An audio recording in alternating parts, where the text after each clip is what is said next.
So welcome everyone to today's session at the 2021 National Sexual Assault Conference, Reimagining a World Beyond Sexual Violence, Embodying Action. We are really happy to partner with the Resonance Network for this session, and I'm really excited for us to be able to have this conversation of where we're going to be able to move forward and reimagine a world beyond sexual violence. I think it's an appropriate session for us to be going to conclude the National Sexual Assault Conference, and it's great to see we're already at almost 300 people in the session, and wonderful to see so many of you here joining us today. I am David Lee, and I am with Valor US, also with our project Prevent Connect. I'm here with my colleague, Tori Vanderlyn. Hi, Tori. Hi, everyone. Welcome. So excited to have so many folks joining us today.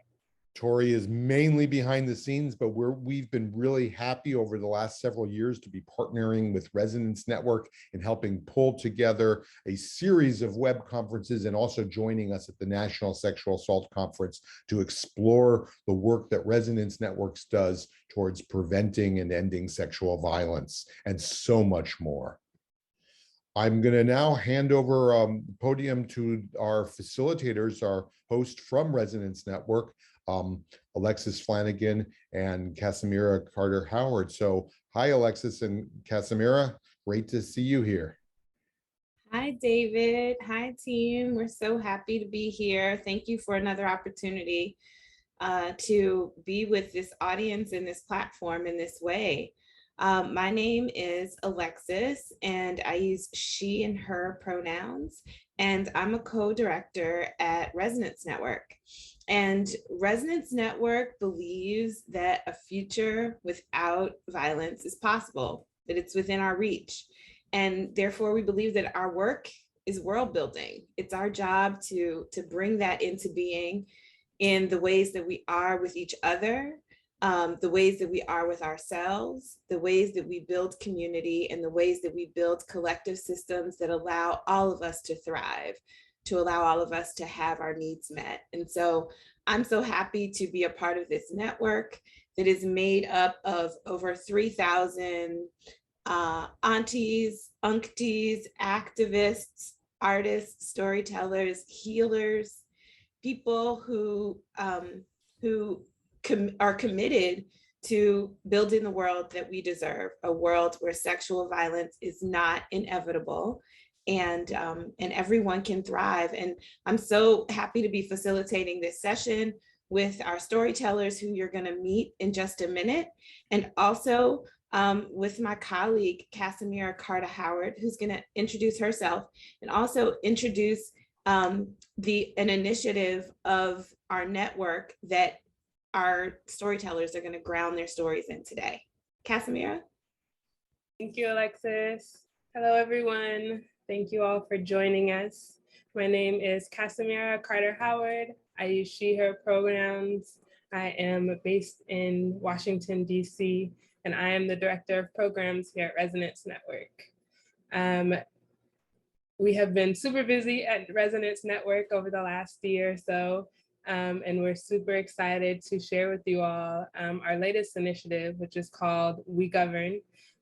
We have been doing a lot of world building and visioning work with all of our network participants over the last couple of years. And as our vision has continued to take shape and become a little bit more concrete, we have begun to take the next step into bringing that world that without violence that we are envisioning into our current reality. And to do that, we know that we need to be together differently. And so We Govern is all about how we choose to be together differently, how we make decisions together, how we govern together. In fall of 2020, we launched a set of principles that were defined and put together by a group of folks in our network. And these agreements are our invitation to the world to see who else is also interested in governing and being together differently. We are interested in moving beyond survival and beyond violence. And in order to do that, we must we must agree to certain principles, such as the fact that everyone has value and everyone has agency. Everyone's voice matters, and everyone should be and is able to be a part of the decision-making process. If you're interested in learning more about We Govern, there is a link at the bottom of the slide, we-govern.org, to check out what the actual principles are. And if you are called to be in relationship and in community with us, please, please, please sign on. We are interested in folks who are building community and interested in practicing bringing these principles into life and into our reality. So without further ado, I would like to introduce our storytellers who will be grounding in these principles and sharing stories about our present and future ways of governing together. I'm going to pass it to Dolores. Just one do we want to introduce our graphic recorder before each of the storytellers will tell their opening stories? Yes, thank you, David. So we are joined by Adriana, who is going to be doing telling our stories and recording them graphically. So Adriana, do you want to say anything? Hello, everyone. Just very happy to be here with all of you. In a moment, I'll be switching this camera that is showing my face to an image of the drawing that I'll be creating throughout the session, which will be spotlighted at specific moments. And I just feel very fortunate. I'm very happy to be part of this community and be doing this work. So thank you so much, and I will see you afterwards. Thank you. So I think I'm going to stop the share here, and now we're going to start with our storytellers. So do you want to introduce the first storyteller? Thank you, David. You know, we're going to, Casimira and I introduced ourselves in the way that, you know, we introduce ourselves in these spaces. And our beautiful storytellers who are here with us are going to introduce themselves through a story. And so, Estefania, I'm going to invite you to introduce yourself, and then Dolores, Saida, and Yasmin. Buenos días, everyone, or actually buenas tardes now. I'm Estefania Mondragon. I'm located in Nampa, Idaho. I use she, hers pronouns, and I'm the executive director of Poder of Idaho, which is an organization, a grassroots organization that mobilizes and organizes the Latinx and immigrant community here in Idaho around social justice issues, such as economic justice, immigrants' rights, and education justice. So with that, that's kind of what I do for work, but who I am. My story starts out in Tarandacuao, Guanajuato, Mexico, which is where my parents are from. Tarandacuao means lugar donde nace el agua, or place where the water is born in Purepecha. So Purepechas are the owners of the land that we now call Guanajuato and Michoacan. And my land that I'm from, of course, is called place where the water is born. So water is a beautiful and a very important part of who I am and part of my identity, and kind of an essential piece of life, right? So so essential to our thriving in this new world we're creating, and essential to this world that we're currently in. So with that, my story starts in Tarandacuao, and where my parents are both from. They met at a young age and married at a young age. Their story is a love story that crosses borders. My dad had citizenship or residency, should I say, and went back for my mom, and even having papers, they crossed that border through the desert together, since she didn't have the documents, that the pieces of paper that are seen as worthy in this country, but we know they don't really mean anything to us. So he, even having documentation, he didn't leave her alone. They crossed the border together the day after the wedding day and settled in Watsonville, California. So that's where some of my people are currently at. I have some people in other parts of Northern California, such as Woodland, Sacramento, which is where I'm from. And of course, what my people do is migrate. So we have since migrated to Idaho when I was very young. And of course, my Idaho being a place where there's a lot of hot springs, I'm back to a place where water is born. So that is my introductory story, and I will pass it on to our next storyteller, Dolores.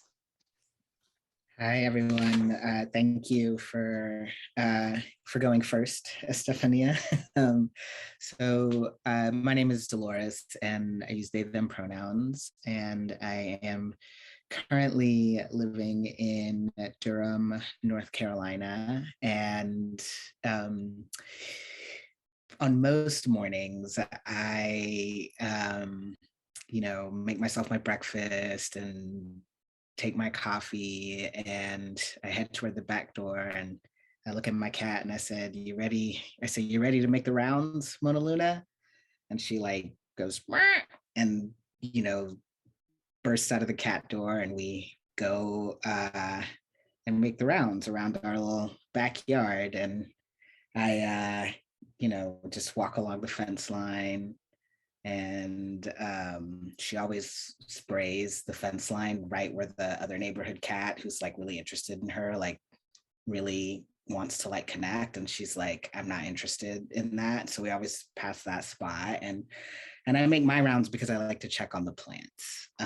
So I just go and do my little 38-year-old old man walk, and with my hands behind my back, and I just check on the plants and I see how they're doing.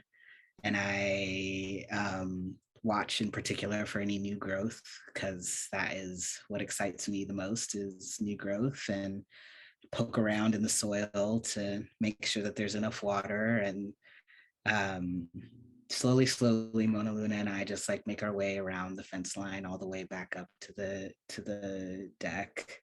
And then on days when I have extra time before work gets going, I go over to the garden, and my fiance and I have a plot at a community garden close by. And that garden is a place that has become really important to me, especially over the past 18 months.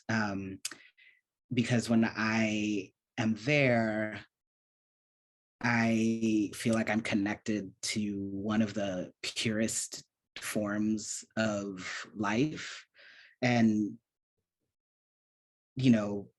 by that, I mean, I go there and I take a seed, for example, like a seed that's like the size of my fingernail, and I put that seed in the ground.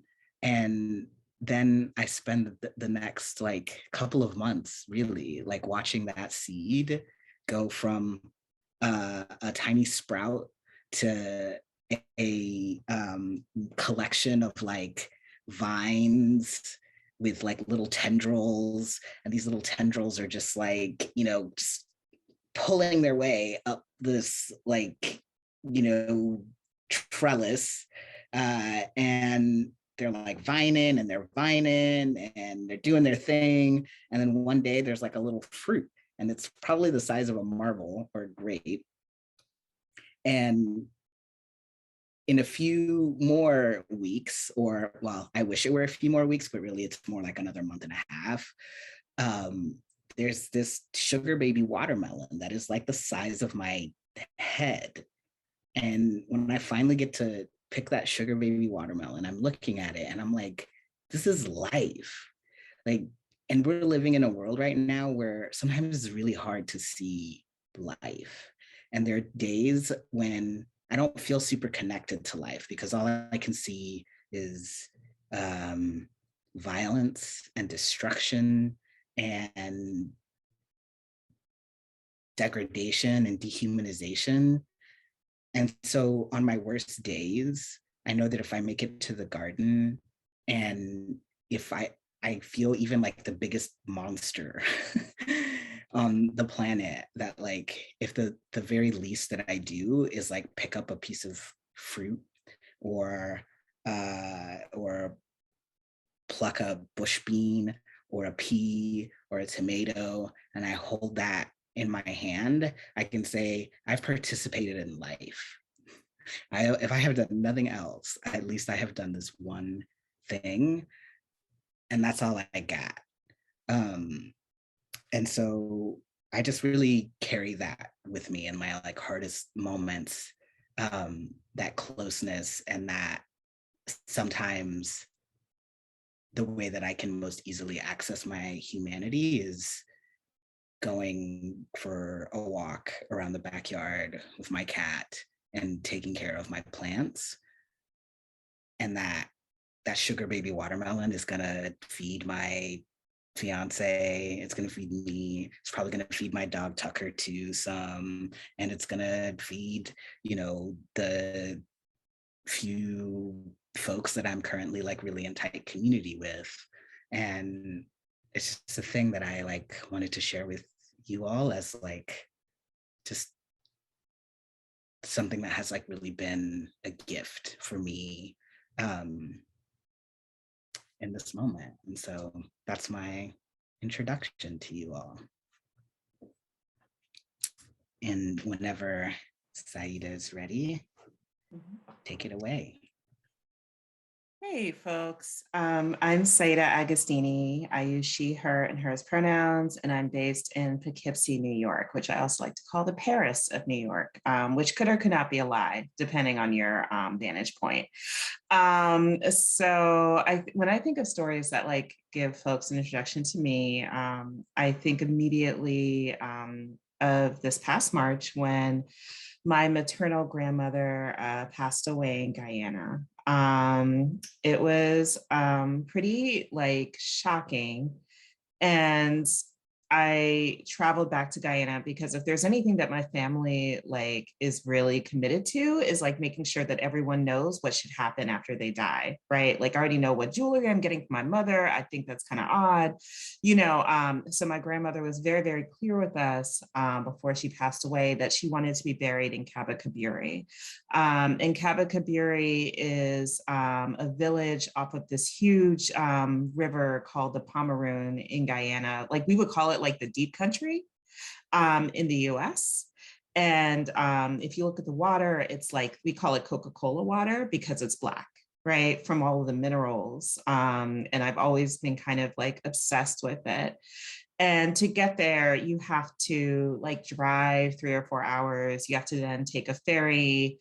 You have to drive some more. And then you have to like take a motorboat. Right. So it's like a good 6 to 8 hour trip. And we had to actually carry my grandmother's coffin, like her body with us for most of the way there. And when we got to Cabo Kabiri, I just remember like kind of like, it was weird. Like I felt very connected. Like it was a moment like where I felt like all I wanted to do was protect my mother, you know, like in this time, like where she was hurting so deeply. And there wasn't much I could offer her other than like my physical body, right? Like just like whatever comfort that meant, right?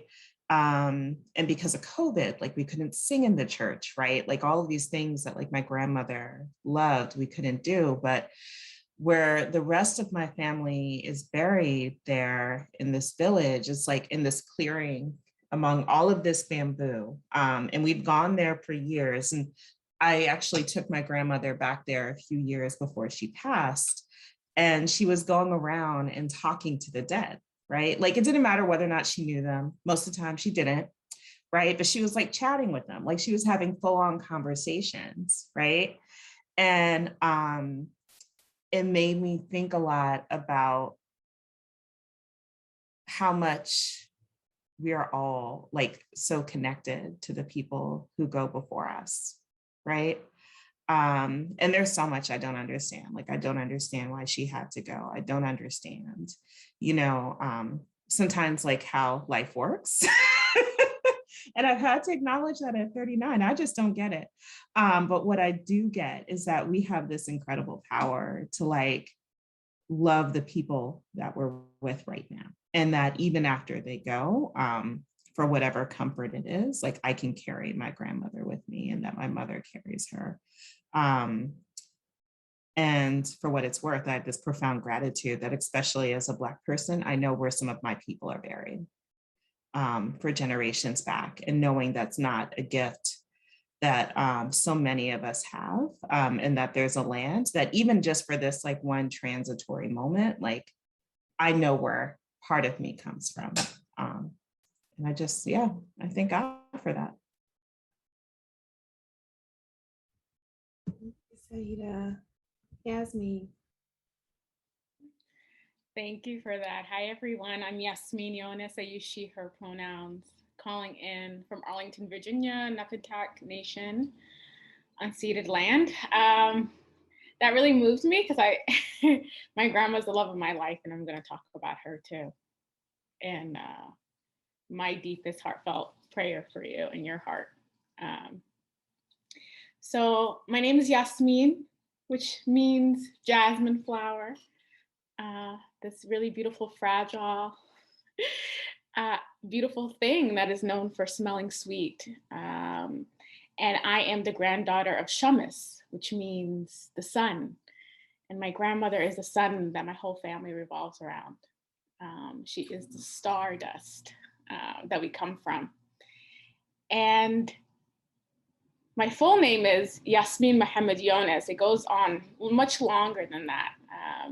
My people, the people of Somalia, the way that we know who we are is through our names, at least through the paternal lineage. So my name is Yasmin Mohammed Yones Umar Hirsi Arale, and it keeps going on and on.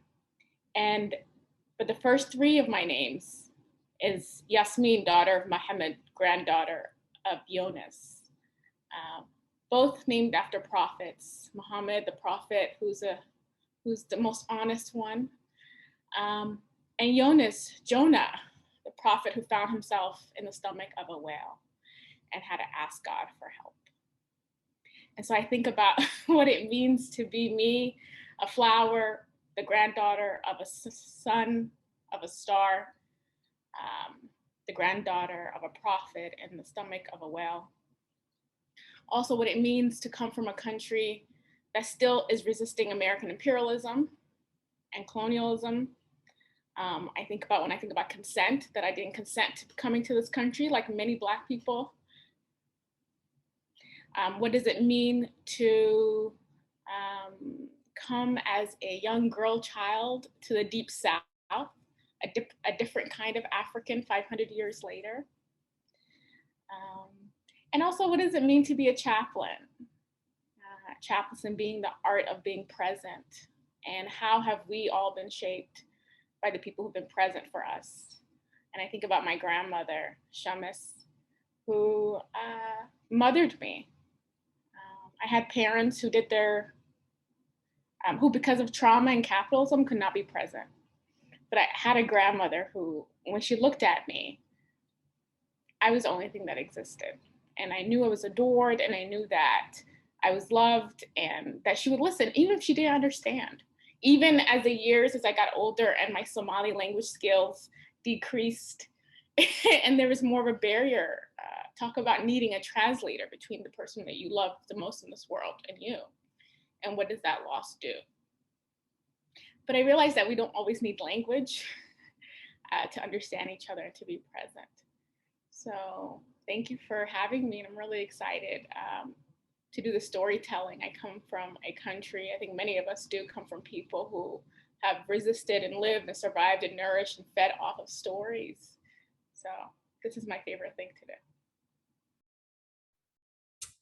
Welcome, beloved storytellers. Thank you so much for introducing yourselves to us in this way. we've talked about where the water is born.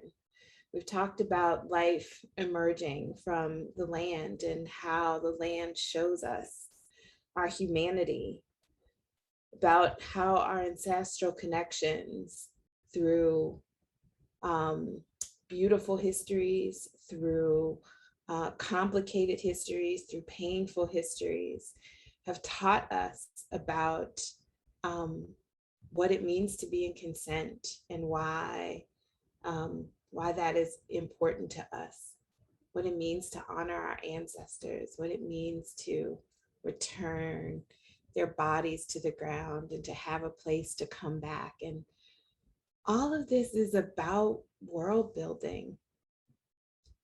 This is about how we connect to the parts of ourselves as human beings that make the world that we know that we deserve possible. We slow down. We tell our stories. We bring our whole selves. We take the risk of showing up fully as we are. And these folks, these beautiful storytellers who are here with us today, are in practice around these principles, these pathways of how we make this world not just things that we imagine and hope for in the future, but how we make them the reality and how we embody them right now and how we can take action right now to bring the future into this moment. So I'm going to invite our storytellers. Well, first of all, I'm going to invite you who are listening to introduce yourself in the chat through a story. Is there a story of your people that you would share? Is there a story of the land? Is there a story that is that's emerging in your body right now that says, no, this story says something about who I am and the world that I want to live in?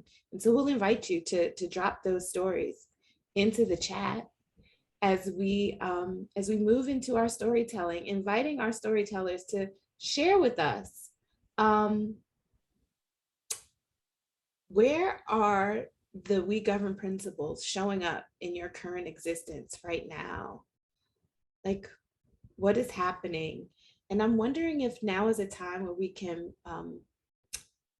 also, as the storytellers are getting ready, just maybe, and while we're dropping the responses into the chat, if we can just pin Adriana's graphic for a little bit so we can begin to see what's taking shape.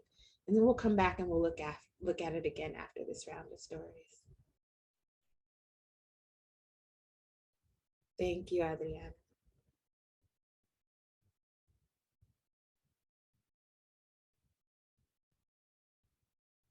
Stefania, how are these principles showing up in your life and in your work right now?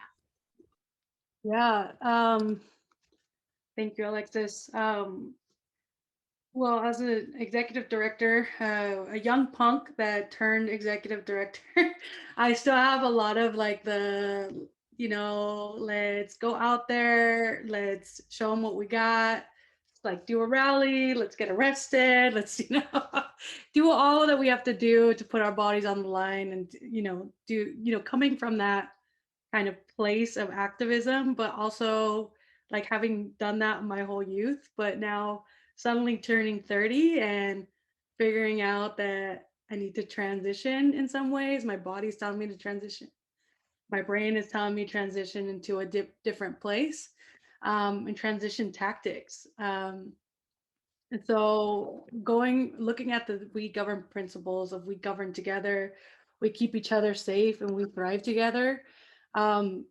Building an organization from scratch, I take all that into account. And we in Poder, we have a team that's part of the We Govern community practice, I'm going to call it, where we meet together and imagine this new world and do it through practice, which has been so amazing. We've invited along 2 young Latinas from almost like 3 hours away from where I'm from. We've only met each other through Zoom, and we're already starting to like build community across the state. In a state that's very isolated, like Idaho, where it's very rural, there's people here, then long pause of land and time, that there's people here. And so of course, we're kind of scattered and not connected. So it's been great to connect like-minded people together, and hopefully do that across communities soon, right? Communities and identities soon. But when I was thinking about the prompt, the first thing that came up was actually a conversation I had on Twitter of all places in true millennial fashion. The conversation was someone from political circles I know here locally. And they tweeted, "Are we just arguing about how to die? Has society brought us to where we don't actually care about each other? Everyone will die," in quotes. So now we don't care anymore. And I just, for some reason, something in me got a reaction. I was like, oh, hell no, I'm not dying. I'm like, I'm not arguing about how to die. All I know is I'm not dying. So I tweeted back and I was like, you know what, as someone whose DNA carries survival, surviving genocide, surviving, imperialism, surviving the border, I'm not about to die this way. So I'm not allowed to choose, like, to ask people or have people choose how they're gonna do that to me, right? So so I thought, and that was my initial reaction, being a young punk, and moving into yeah, we're facing some big problems, right? We have like pandemic, we have climate change happening, and it's like we have choices that we can make. And what my DNA tells me in this moment, that in these moments where we have to step up, when we have to embody the practices of survival, and then moving into thriving, which we'll tell that story soon enough. But at this moment, what came up for me was, we've survived genocide, we've survived imperialism, we've survived the border. There's nothing we can't survive together.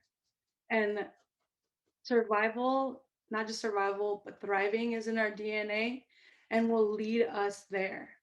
And in the best ways we know how, and that is through being a collective, making collective decisions, is by coming together and hearing the most vulnerable within us and putting them at the center. As someone that has tried to decolonize myself, there's been some ceremonies I have been a part of where we put the most vulnerable in the middle and let them know, we got you. We got you. Imagine if all governance was done this way. If we can put the community's most vulnerable at the center, whether it be our work, whether it be, just in everyday conversations and everyday decision making, how would our world look different? For me, as we're going into these big problems, and in 20 years seeing our way out, what we know is the answers are in our DNA. The answers are within all of us coming together like we are today, and giving each other the wisdom we need to get through.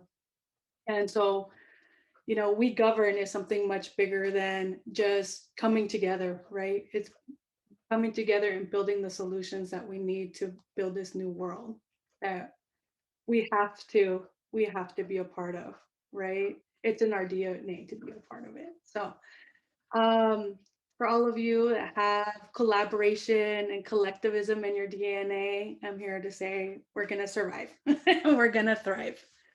So with that, I will pass it on to the next presenter. Thanks again, Estefania. I think that what, when you're talking about survival and like what does it take to survive, and then sort of turn survival into thriving, I think that really necessitates sort of embracing one of the principles of We Govern, which is that sense of reclaiming a sense of agency and autonomy around how we relate to each other as human beings. And, I'm assuming that most, if not all of the folks who are listening to these stories now are coming from organizational settings or institutional settings of some type. And our organizations, especially nonprofit, in the nonprofit world, nonprofit context, are unfortunately, in my experience, also places where we have to engage with each other and with the people around us in ways that I would say are not life-giving, and don't necessarily create the conditions for thriving. And so I spend a lot of my time working with predominantly white-led organizations, and I've spent a lot of time working with sexual violence and domestic violence agencies on dismantling white supremacy culture. And there's some work that I ask participants to do, which is to review this document called The Characteristics of White Supremacy Culture. And it's written by Tema Okun, who wrote it initially in collaboration with Kenneth Jones, and has been through various iterations and adaptations. And it's often really helpful for white folks in particular to see white supremacy culture listed out in list form, ironically. And, it also is an experience that can be eye-opening for Black and Indigenous and other folks of color in the space, because there's suddenly this language that makes explicit what they have, and we have, like, oftentimes implicitly or in an unspoken way been absorbing, which is this culture of like that is like really thriving in the nonprofit world around being scared, scarcity minded and punitive and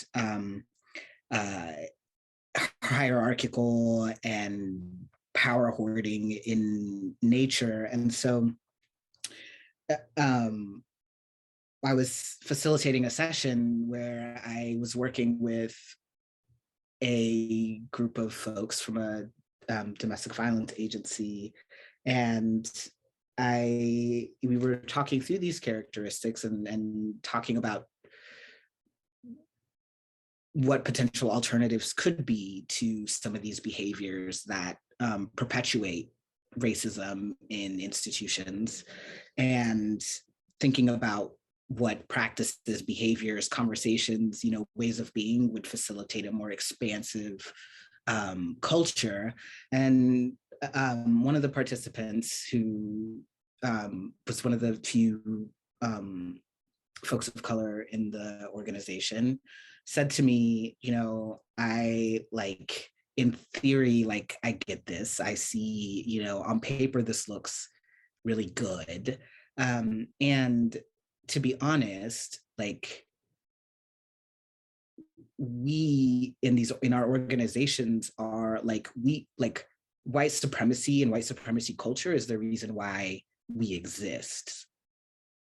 So I'm not, I'm not entirely sure, if I'm in practice, buying what you're selling here, because we would, to my mind, this whole structure would have to be taken down and disappear. And I just don't know how we do that. And in that moment,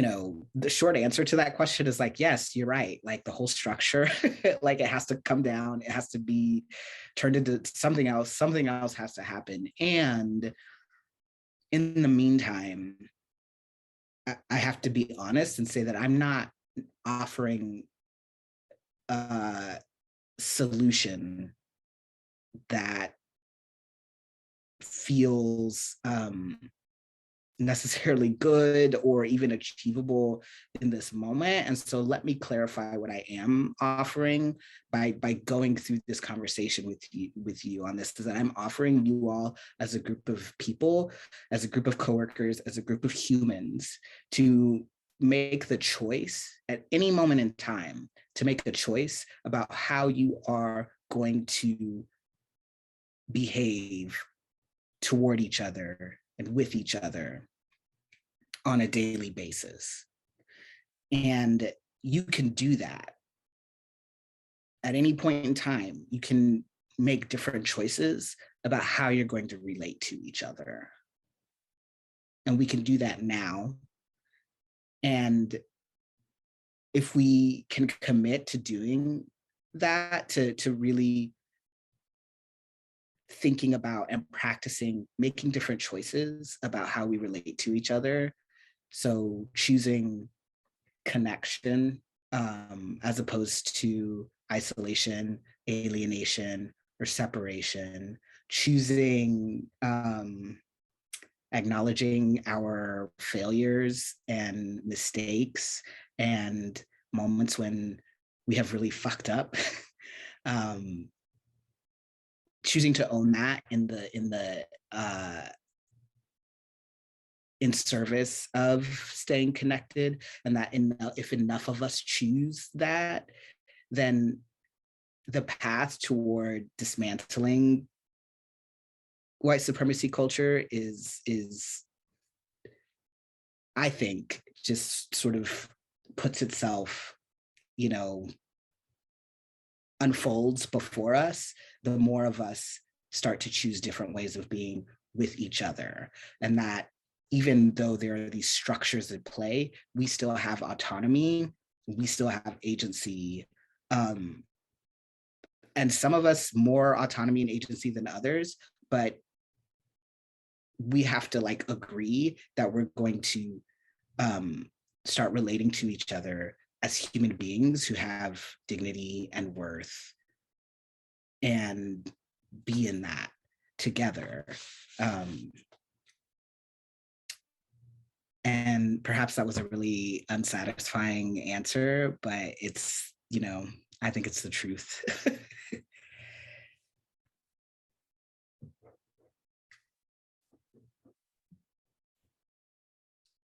Hey, folks. So I guess immediately what comes up to mind is I'm probably going to cheat and say all of the we govern principles. I think what feels most resonant for me in this moment is, for context, in the past 4 months, I had to bury my grandmother. Both my partner and I got new jobs. We got married. And then we moved to Poughkeepsie, New York from Baltimore. So, just little things. And I was just catatonic on the floor for most of the time. And because that's how I like to respond to stress. I like to sleep and watch Frasier and the Golden Girls. That feels like a really good response for me. That's very much grounded in liberatory practice. Yeah. And so as a big part of this, when the wedding happened, we had it pretty small because of COVID. So it was just our immediate family on both sides. We had maybe about 8 or 9 people there. And at one point, my dad kind of locked himself in the car singing sad songs because, I'm gay. And that was, it wasn't a surprise. He had known for a good, maybe 19, 20 years, but maybe he just was maybe she won't get married. I don't know. But, so he locked himself in the car singing sad songs. My sister's little dog came, even though I didn't want my sister's dog to come. So Nala was barking and peeing on the floor. It was a great time. And so I was super stressed out. I was really, really happy to be getting married to my wife. And like, also just like, I want to go and hide, right, with Renee, my wife. And, you know, as we were taking pictures and my dad was trying not to look so sad, out of the corner of my eye, like I saw like this group of people like kind of creeping onto the grounds. And so I like looked over more and I realized it was like all of my best friends had come like masked up to like be with me on the day of my wedding. And it meant the world, right? And it made me think of that quote from the Nikki Giovanni poem, Black Love is Black Wealth. And how profound it is like when the people you love show up for you and know how to show up even in the moments where you don't necessarily know that you will need them, right? And so when I think about, you know, thriving and safety, you know, what comes to my mind is what it means for us so often to have built these powerful force fields of love that are, you know, however imperfect they are, like Black and Brown folks know how to powerfully show up for each other. And it's something that has been constantly our legacy, right? And I even like, as I think about it, like my chest just opens and my heart opens and I feel so much joy because I'm like, I built this, right?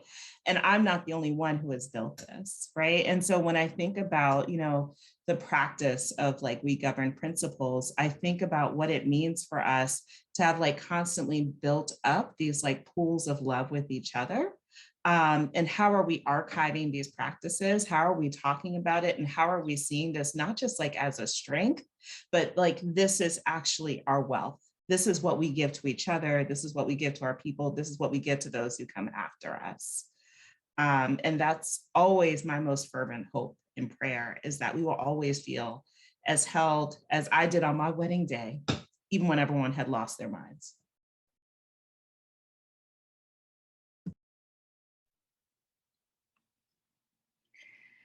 I'm in awe of the stories that are happening in the chat, by the way. Thank you for being amazing storytellers.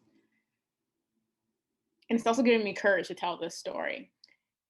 So I really wasn't touched with gentleness growing up. I might get emotional. I will. It's okay.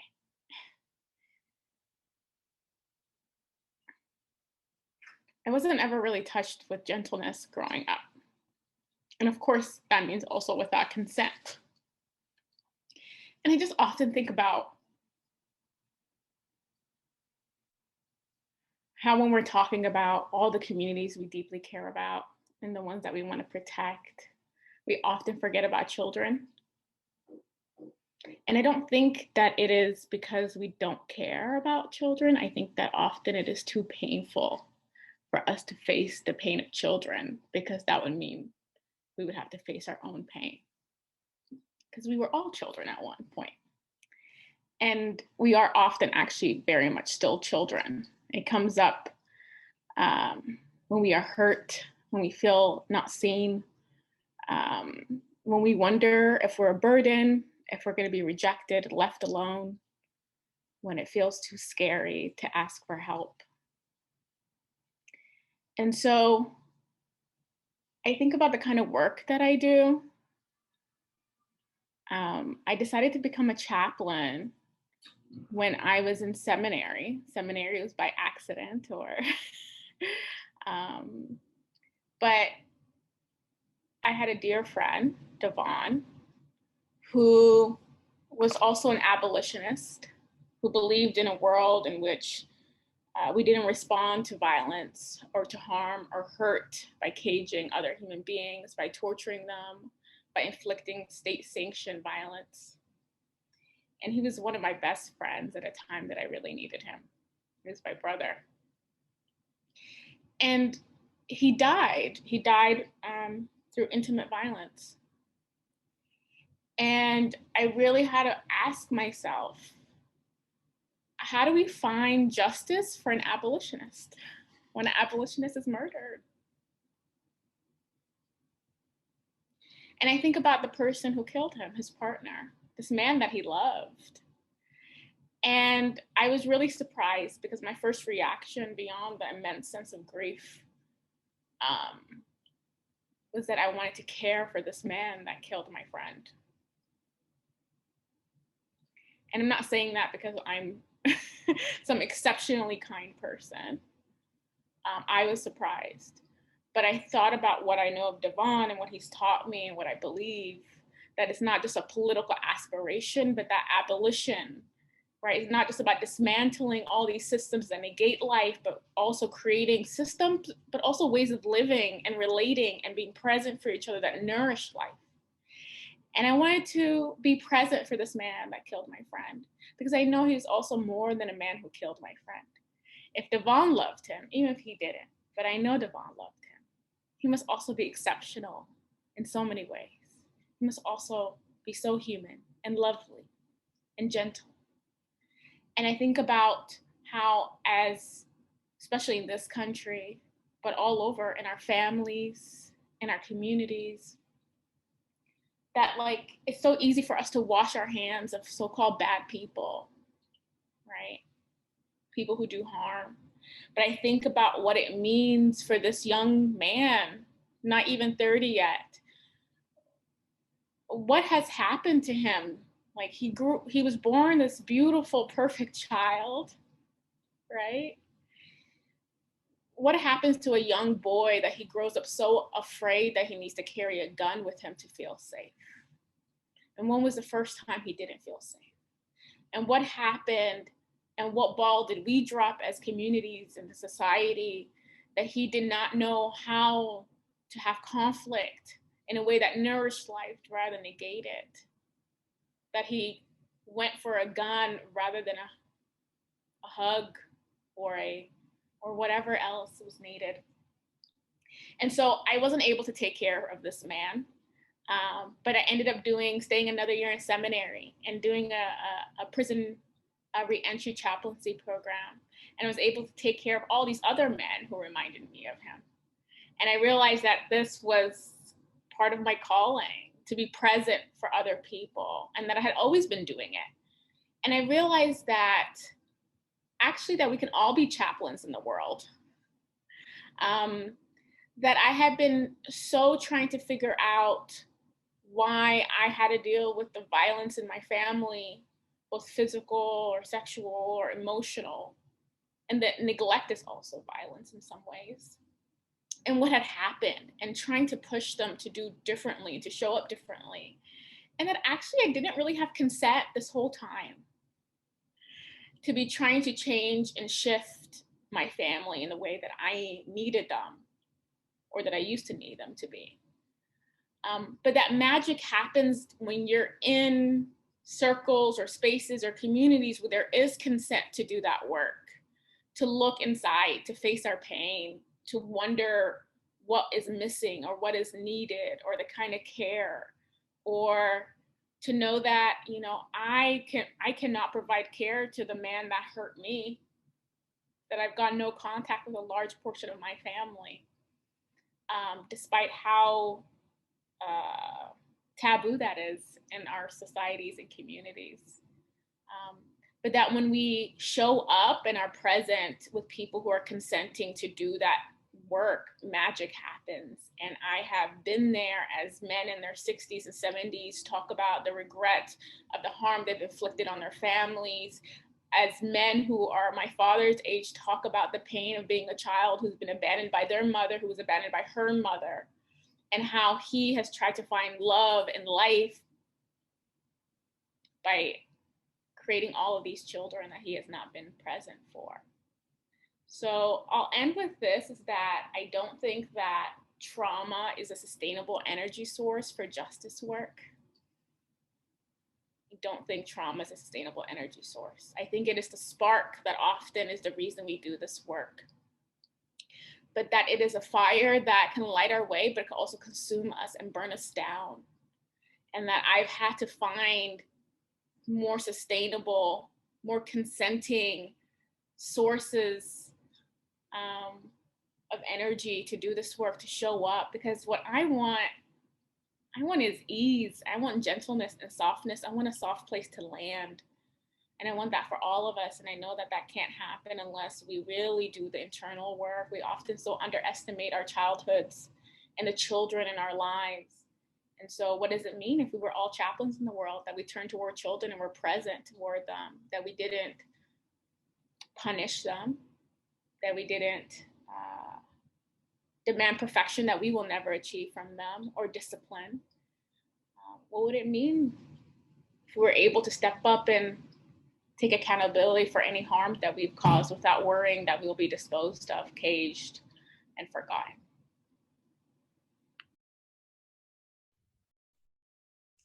Thank you, Yasmin. Thank you for this first round of stories. You know, telling our stories is vulnerable human to human work.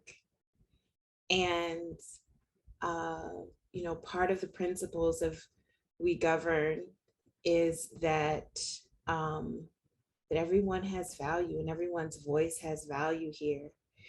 And we value the voices of our storytellers. We value the word choices that the storytellers make, the language that they use in order to convey the messages that they are sharing. And, you know, part of the practice of storytelling is story witnessing. And we witness you, storytellers. We witness you in your fullness, in your authenticity, and in your wholeness as you share your stories your way. Cass, what did you hear in this first round of stories? I heard so much, and I invite everybody to just take a breath and absorb all of the juiciness from those stories. I'm going to actually drop in the chat a couple of the principles that I heard come out of our stories. These aren't all of them, but these were some of them that really resonated. The first one being, each person sees every other person as a fellow human being with the same value, rights, and worth as themselves. All human beings have inherent value even when they cause harm and are not yet able to hold themselves accountable. Our health and safety arise from mutual care, a just society, and the interruption of violence before it harms others. That we end cycles of harm and violence by using care and seeking justice with those who have been harmed, and that we mend our past and current wrongs so that the reconciliation between people can create a more harmonious future. What I really appreciate about all of these stories is that they make these principles real. Like, they remind us that we are currently doing this work, that we are already living into these values, that this process is messy and not perfect, and every day it is a practice. Every day we show up and try our best to live into these values. Vulnerability is one of those values, and I felt all of the vulnerability from all of your stories, and I am just in deep appreciation. And I'm sitting with it.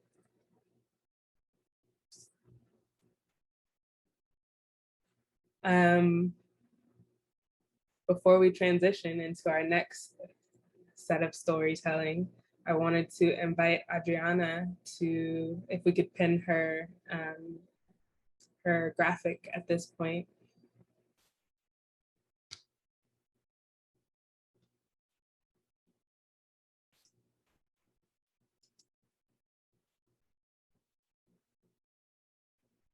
If you all make sure that you're in speaker view, you'll be able to see us in addition to her beautiful graphic at this point. And I'll just point out a couple of things that I see stand out. One is recognizing our collective responsibility. Recognizing that neglect is also violence. I love the line that you said, Yasmin, about trauma not being a sustainable energy source, but but recognizing that trauma is energy and we are energy, and it is not something separate from us, but it is often the fuel that sparks the change and transformation that we are all craving as we move into this world without violence. Alexis, anything stand out to you?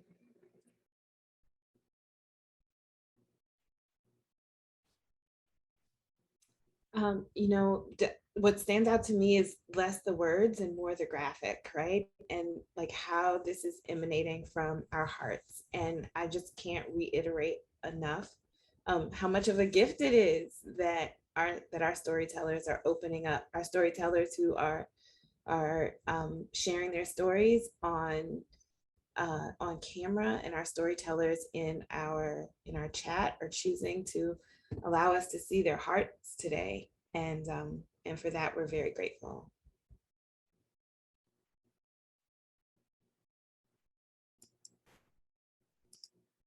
All right. Well, why don't we move into some future storytelling? We have shared stories about where we are at in our current moment, and we know that there are so many more possibilities about what this world could look like when we intentionally choose not to build and rebuild it with violence. So I would like to invite our storytellers to ground in their bodies and pick a time no less than 20 years into the future. So the earliest this story can be is in 2041, which is like far away, but like, whoa, to even think that far. It can be even farther.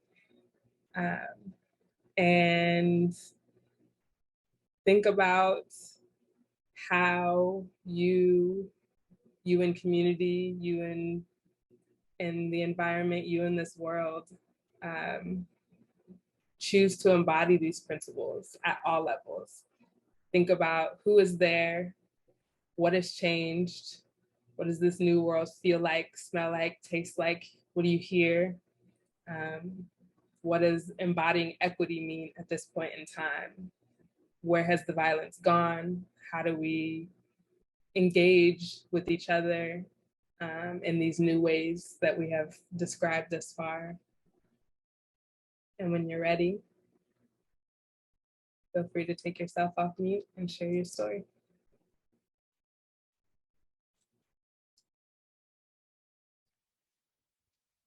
Okay, I will go first.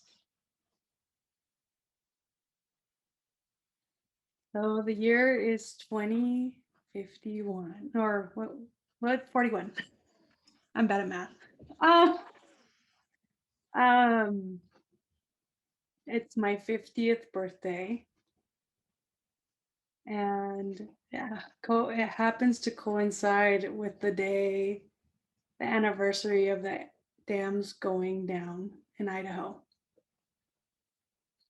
We walk over to the edge of this huge river, which was once just a meandering stream. And we watched the water, thought its grandness flow. We realized that that was a space where a dam once was. And my nieces, nephews look at me, my children look at me and ask, how did that look like? How was that when the water was that? What did this place look like? And I said it was very dry. And the smoke covered the sky every summer. The sun was unbearable. But now we have beautiful weather. The water continues to flow and the fish and wildlife have come back. And I told them, the people at the time, we were operating much like dammed up water. Our emotions didn't flow. the water was stuck within us. And I told him that there is no coincidences in life. How we choose to govern is how we choose to govern nature. How we choose to treat nature is actually how we choose to govern ourselves as people and as individuals. By damming up our water, we were damming up ourselves. We were damming up the necessary vulnerability to heal. What curanderas teach us, the first step to healing is deshogar. The first step, what shamans tell us in our culture is the first step to healing is to, I'm trying to translate it in my head. It's to undrown ourselves.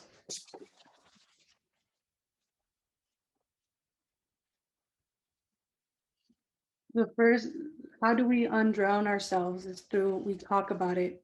We talk about story. We talk about our stories and we cry. We wail and we transmute that energy.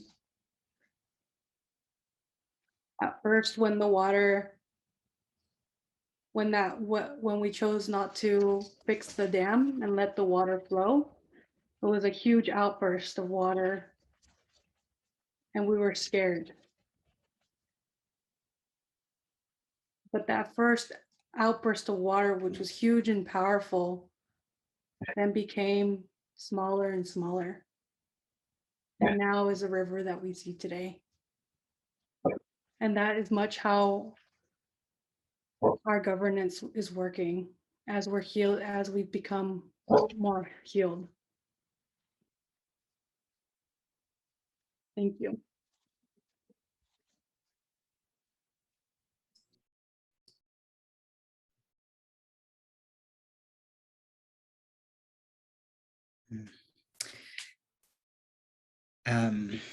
So I have this character that I sort of conjured up in a future casting story session that I participated in a past Resonance Network session, and their name is Lion, and it is we'll say it's 2051, and I am about to turn 70, and I'm hanging out in my bookshop that I've been running for about 10 years, because right around the time that the pandemic ended,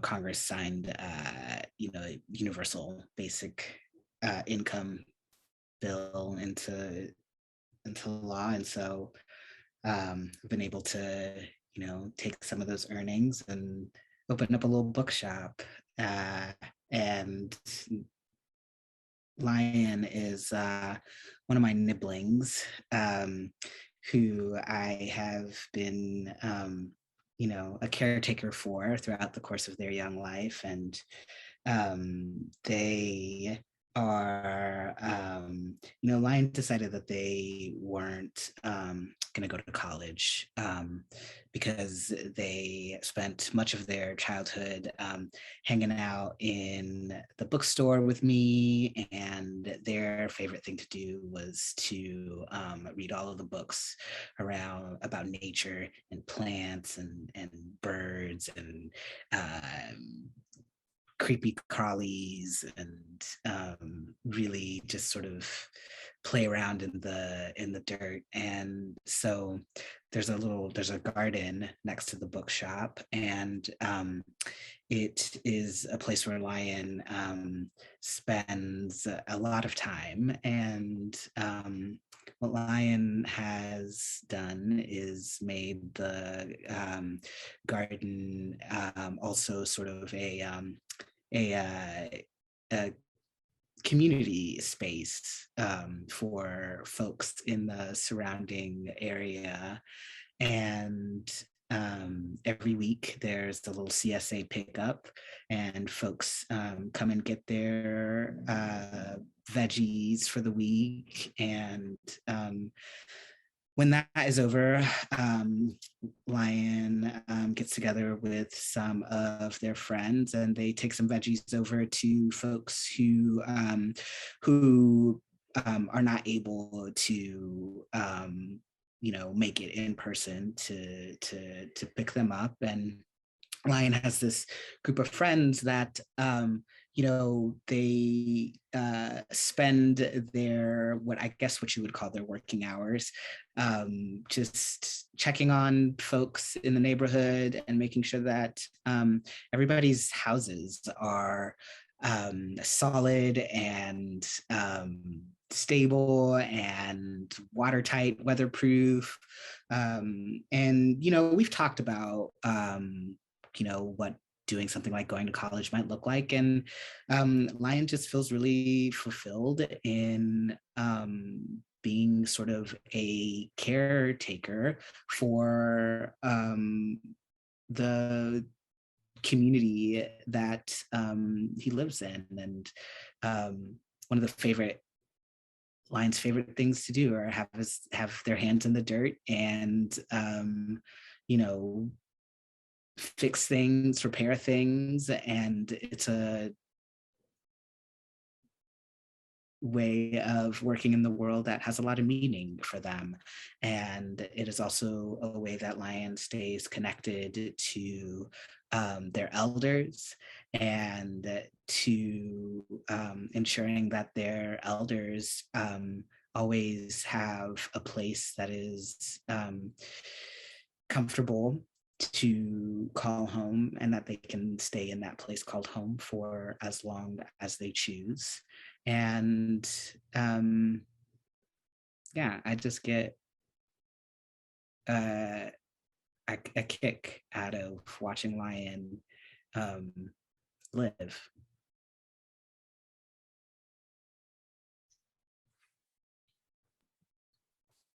So it's like 2060, and I'm at the Luther Vandross Memorial Center that is housed at the commune that myself and the rest of Rooted, which is a Black queer healing collective, which is actually a real thing, have created in upstate New York. But we have like ones in like every state. And I'm running a poetry workshop for young Black folks. And I asked them to tell me, how will they know they are free? And they just look mad confused. And they're like, quit tripping. We already know that we are.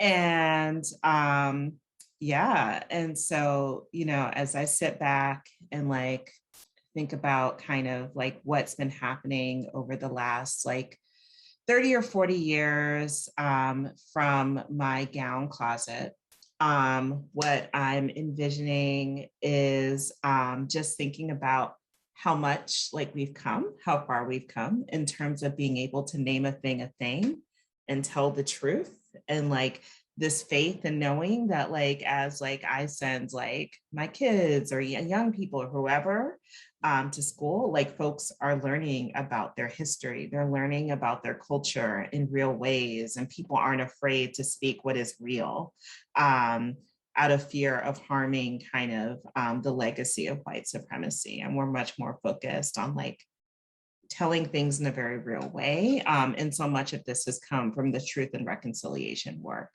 that has happened, not just within the United States as we know it right now, but also like globally. I'm getting ready in some of my best outfits, one of 3 outfit changes for the night for the Emancipation Month celebration, which we have Emancipation Month celebrations all over the world, just honoring when folks came to this came to knowing that they were free, and knowing that there were not even just knowing, but like being able to take advantage of the resources that so often have been stolen from our communities, and being able to use it in ways that feel best for them to, you know, feed, house, and clothe and nurture everyone. And as like I walk down and feel really joyful and well taken care of and loved and affirmed, I'm walking in a way that knows that my safety and my life and my love is not happening out of someone else's ruin or harm.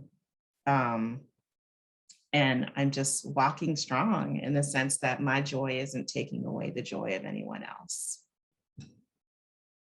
Yeah, and the Luther Vandross Memorial Center is lit.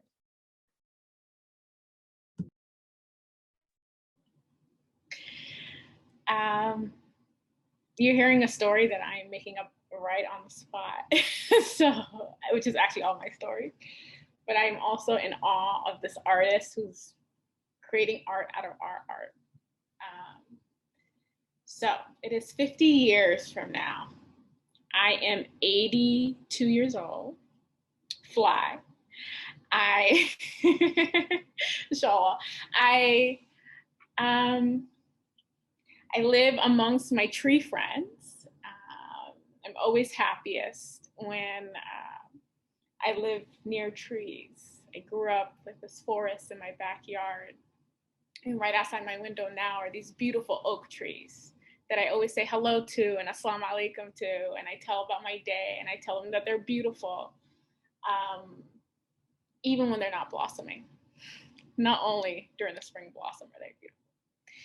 And I have two beautiful oak trees in my community shared garden where it makes me sad to think that my cat, daughter, and son, Nyla and Mane, won't be here in this realm with me in 50 years. But that's where they rest. And these beautiful oak trees that give us shade have like grown from their lives.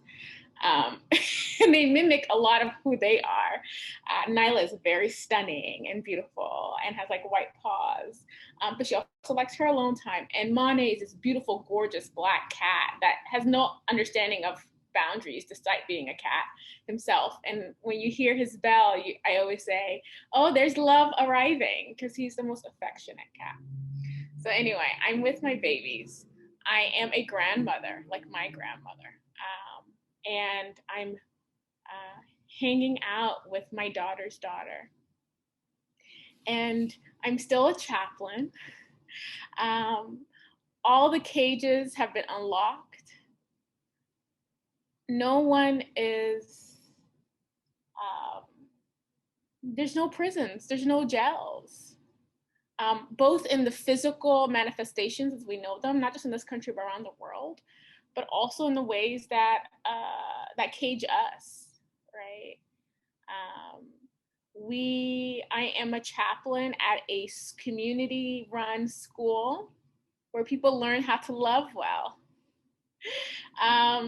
And it's inspired by Bell Hooks and all that in her book, All About Love, where she says that we assume we know how to love, but we don't actually know that when parents are hitting their children, there's no way they can tell them that I am loving you, that love is something we do, that there's 6 parts, and some of them includes knowledge and commitment and care and respect, right? And so that you go somewhere where you learn how to love well, not only as a parent, but to love yourself well and to know your neighbors and love them well. My religious tradition as a Muslim, it says that you're not a believer if you go to sleep hungry, if you go to sleep with your stomach full and your neighbor goes to sleep hungry, right? So we actually know all our neighbors by name. There's no such thing as private property. That all of this occupied land around the world has been freed, that the indigenous people are stewards of this land, that the prisons have been turned into these beautiful open spaces where we get to run free, that are accessible to all people. And then there's just so much ease and poetry and art and music in our lives that like, we actually don't need to worry about retiring because no one really has to work for money.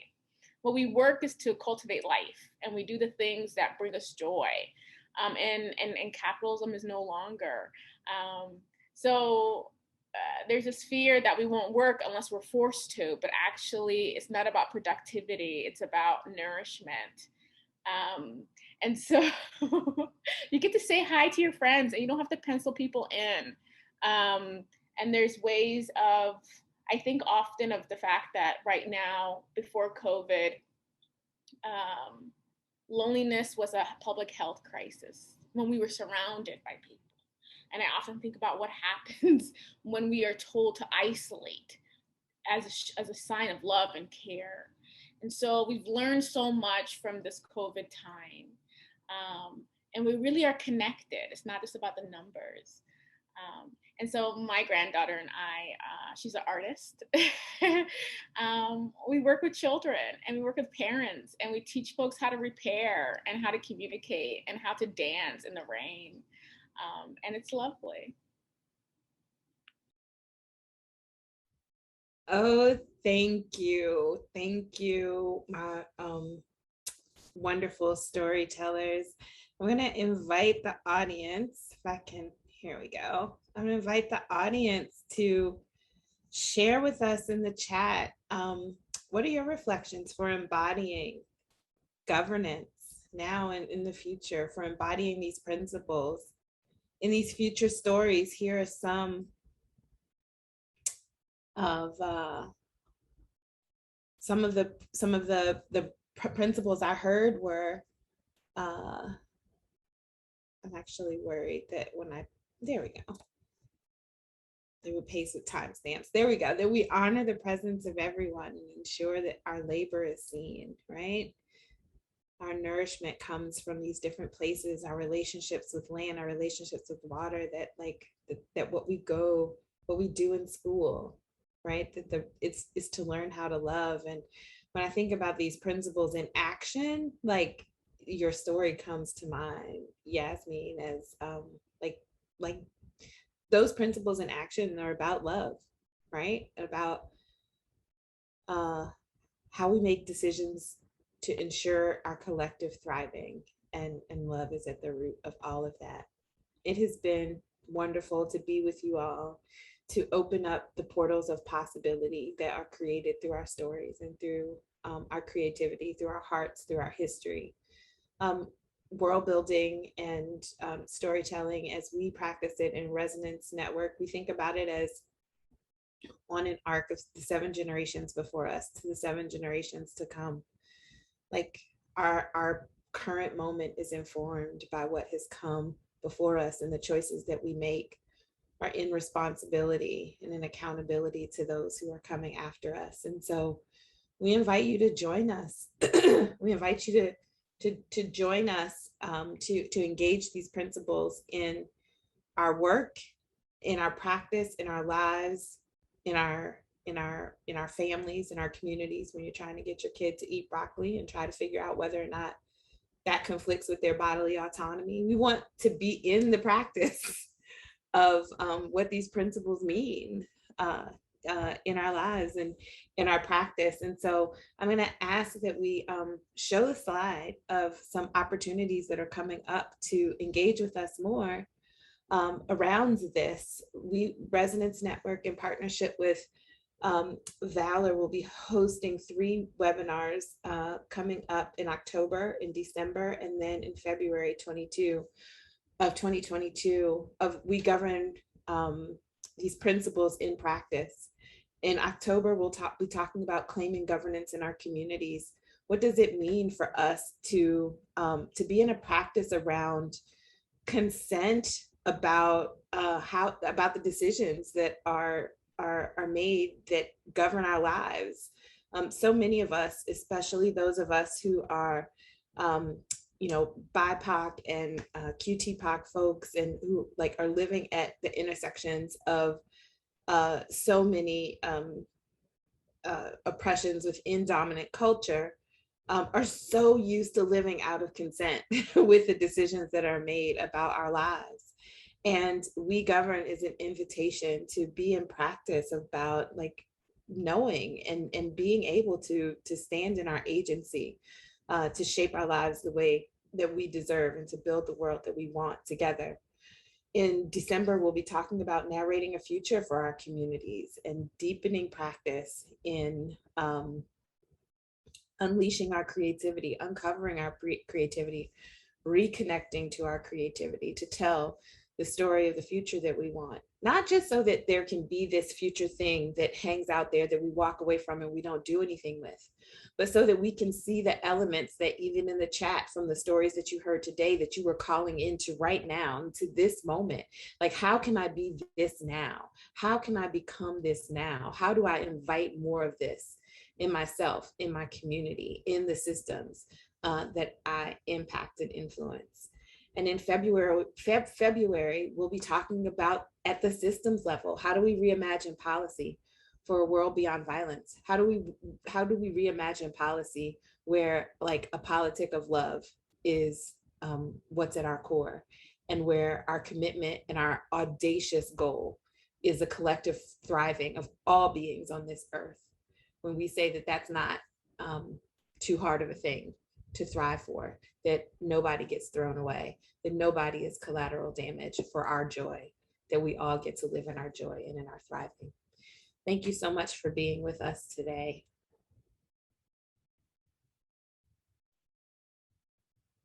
Thank you to all of our storytellers. Thank you to our ASL interpreter. Thank you to our Spanish interpreter. Thank you to our Valor team for holding us in this space. To Adriana for your beautiful, beautiful graphic. Someone asked in the chat whether or not you all would get that and as a like artifact from this session. And the answer is absolutely. We will be thrilled to share that with you. Casimira? Thank you, everyone. Super, super appreciative of your time.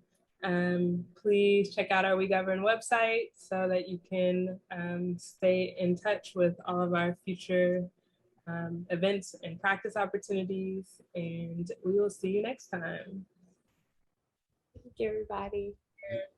Adriana, if you can share your screen for just the last minute, as people are leaving, they can see the picture. Thank you.